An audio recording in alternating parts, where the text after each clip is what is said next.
انتہائی واجب الاحترام حضرت اقدس حضرت مولانا مفتی حبیب الرحمان درخواستی صاحب، قائد اہل سنت،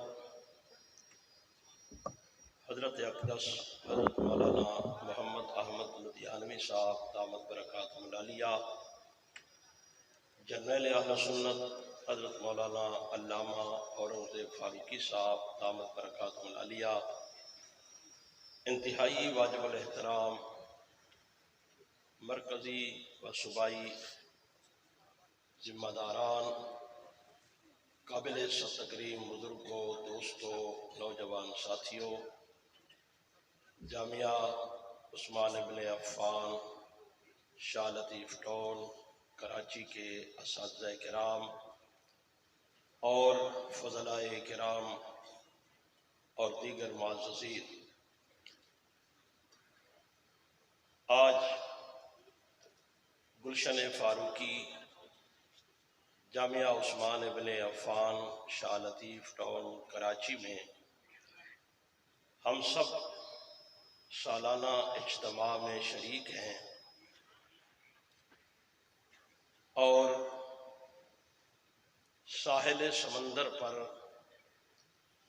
ایک انسانوں کا سمندر ہے۔ مجھے لگتا ہے کہ اس وقت سمندر کی موجیں خاموش ہیں اور یہاں پر صحابہ کے دیوانے پرجوش ہیں۔ اللہ تعالیٰ سے دعا ہے اللہ اس قافلے کو نظر بد سے محفوظ فرما کر اس کارواں کو پایۂ تکمیل تک پہنچائیں۔ بہت ساری باتیں ہو چکی، یہاں تقریر نہیں، حاضری مقصود ہے۔ مجھے اپنا زمانہ طالب علمی یاد آ رہا ہے کہ جب سال کا اختتام ہوتا، کہیں دورہ تفسیر ہو رہا ہوتا تھا، کہیں رد قادیانیت کا دورہ پڑھایا جا رہا ہوتا تھا، اور ایک عرصے تک دارالمبلغین کے نام سے ملتان اور کوٹ ادو میں دو ادارے تھے جن میں ایک ماہ کے لیے رد رافضیت پر پڑھایا جاتا تھا، ایک جگہ امام اہل سنت مناظر اہل سنت حضرت مولانا علامہ دوست محمد قریشی رحمہ اللہ، اور دوسری طرف مناظر اہل سنت حضرت مولانا علامہ عبدالستار توسوی رحمہ اللہ پڑھاتے تھے۔ اب تاریخ ہمیں بتاتی ہے کہ دارالمبلغین ملتان اور دارالمبلغین کوٹ ادو کی مشترکہ کاوش کے نتیجہ میں ایک طالب علم تیار کیا گیا جسے دنیا حق نواز کا نام دیتی ہے۔ وہ پڑھ کر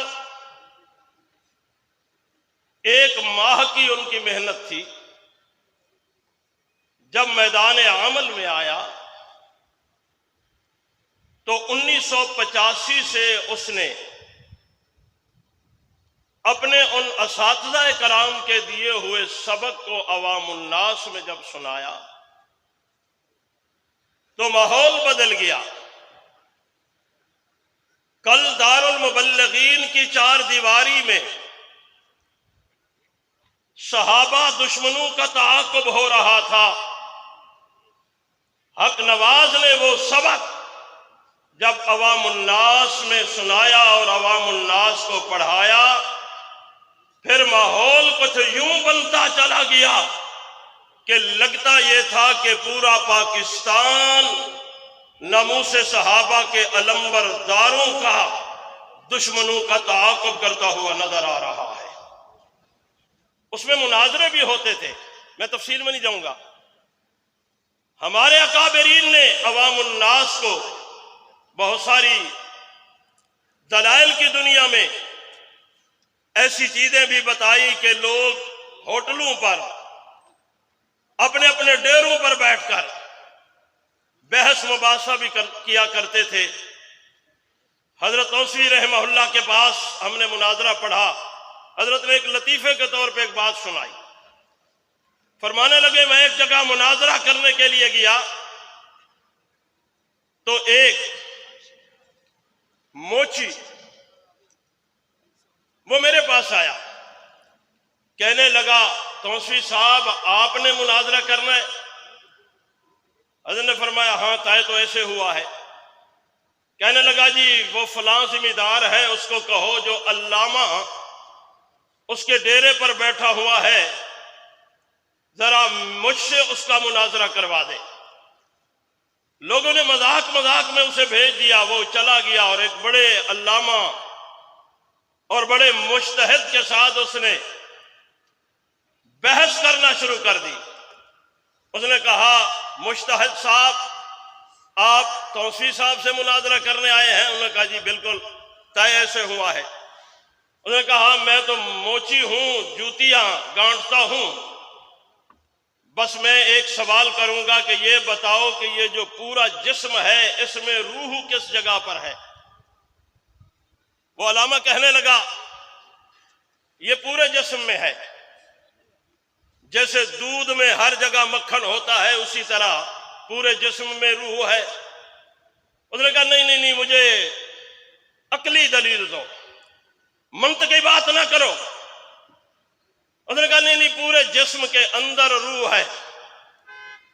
وہ اٹھا اور اس نے علامہ صاحب کے ناک کو پکڑا تو کہا بتاؤ اس میں روح ہے؟ تیری جان نکل رہی ہے؟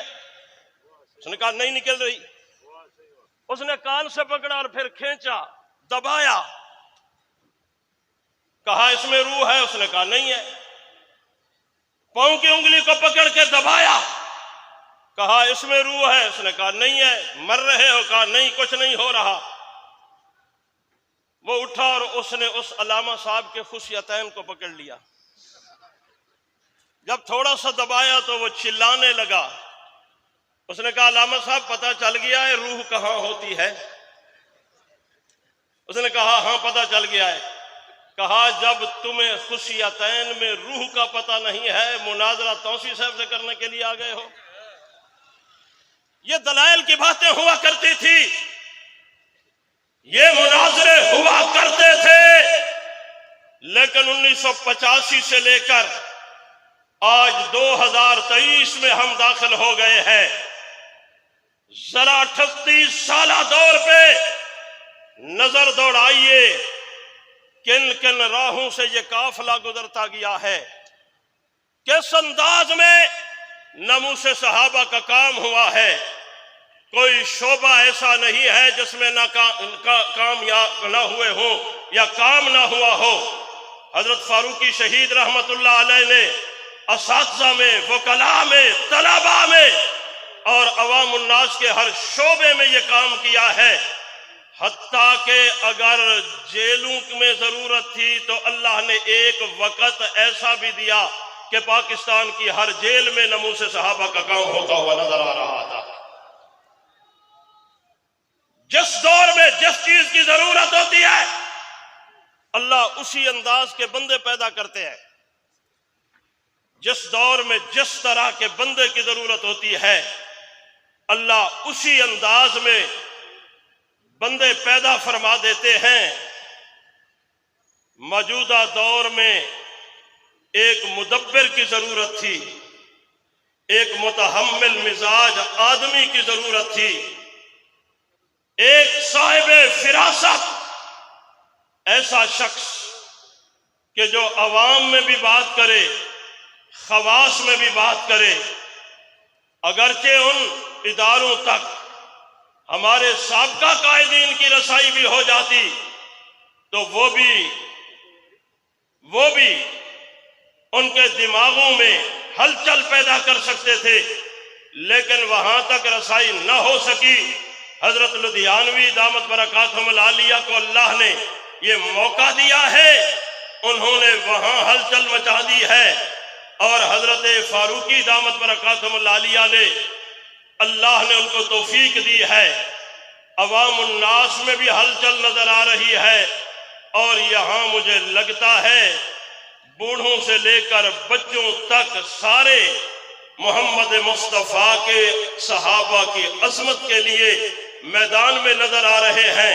فارسی میں گفتگو یہاں ہو چکی، عربی میں ہو چکی، انگلش میں ہو چکی، عربی میں ہو چکی، یہ ساری زبانوں میں ہو چکی ہے۔